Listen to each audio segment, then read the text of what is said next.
Today, we're going to look at a relativity question. And we're not going to start with a rocket ship or a laser cannon or something like that. We're going to use a heat pack.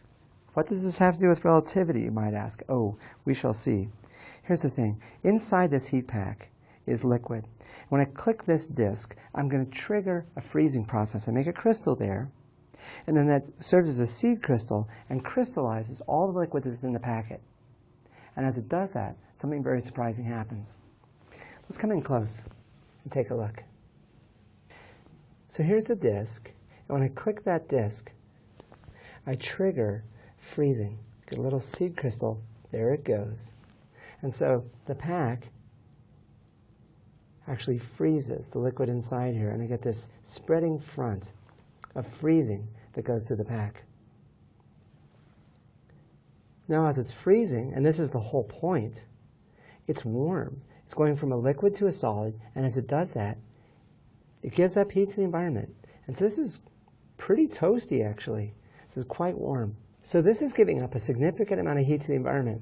And that's the point of it. This is a heat pack. And if I got a sore shoulder, the freezing releases heat, and I can use that to provide a little bit of relief. But something else happens as it's giving up energy to the environment. Well, let's stop right there. We're going to go on to the question. Let's take a look. Let's take a look at our question. A sealed heat pack contains 1 kilogram of a chemical that releases 270 kilojoules when triggered. As the pack gives up heat to the environment, its mass decreases, though this difference is too small to notice. What is the mass decrease in kilograms? There's 2 pieces of quantitative information in this passage. First off, as the heat pack is working, it's giving up 270 kilojoules of energy to the environment.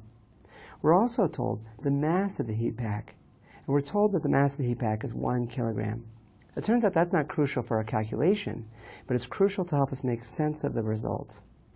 We're going to start with a question. Why, as the heat pack gives up energy to the environment, why would its mass decrease? We'll give you some choices. Energy is transferred as heat to the environment. Okay? Energy is being given as heat to the environment, but there's an equivalence between mass and energy. So as the heat pack loses energy, it also loses mass. Now, in fact, this difference is too small to notice, but in principle, there's a mass decrease. And what equation would we use to calculate that decrease? We'll give you some choices.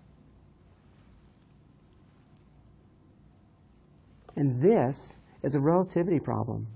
There's an equivalence between mass and energy, and the equivalence is specified by the most famous equation in the world, E equals mc squared. M is mass, E is energy. So as the heat pack gives up energy, it's losing mass. How much energy? 270 kilojoules. So 270 times 10 to the third joules. How much mass? That's what we're trying to find. That's what we're going to calculate. So we just have to rearrange the equation.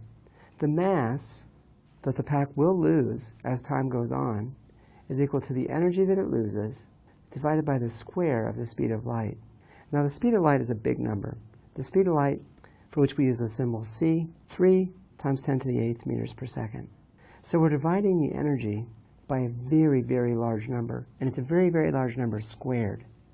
So when we do the calculation, it's not a huge surprise that we find out that the mass is extremely small, 3 times 10 to the minus 12th kilograms. Not something you're likely to notice. But we were told in the statement of the problem that the difference is too small to notice. Let's come back and talk about a result and see if it makes sense. So this heat pack, as time goes on, gives up heat to the environment. That's the point of it. That's the point of it. It's giving up heat, and so I can use this to warm me up. But as time goes on, it's giving up energy. It also loses mass. There's an equivalence between mass and energy. That's a relativistic question. Now, the amount of mass that's lost is big if you're a nucleus. It's not big if you're a heat pack because the amount of energy is relatively small. And so the change in mass is vanishingly small. 3 times 10 to the minus 12 kilograms. 3 trillionths of a kilogram. That's not anything we're likely to notice. And in fact, we don't. In fact, you've never noticed anything of that sort. It's just not a surprise. Relativity is, like all physics, about the world around us. It only applies in kind of ways that you notice: high speeds, high energies. And that is not the case we have here. It applies, but it applies in a way that is too subtle to notice. Not a surprise.